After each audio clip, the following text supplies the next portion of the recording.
You ask Tiger to solve. This deals with linear equations with one unknown. The final result is y equals 4. Let's solve it step by step. Simplify the expression. Expand the parentheses.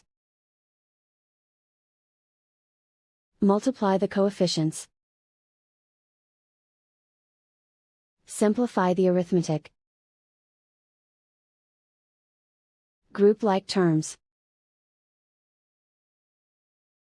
Combine like terms. Group all constants on the right side of the equation. Subtract 12 from both sides.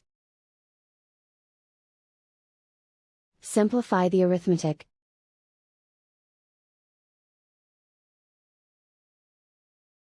Isolate the y. Divide both sides by -3. Cancel out the negatives. Simplify the fraction. Cancel out the negatives. Find the greatest common factor of the numerator and denominator. Factor out and cancel the greatest common factor.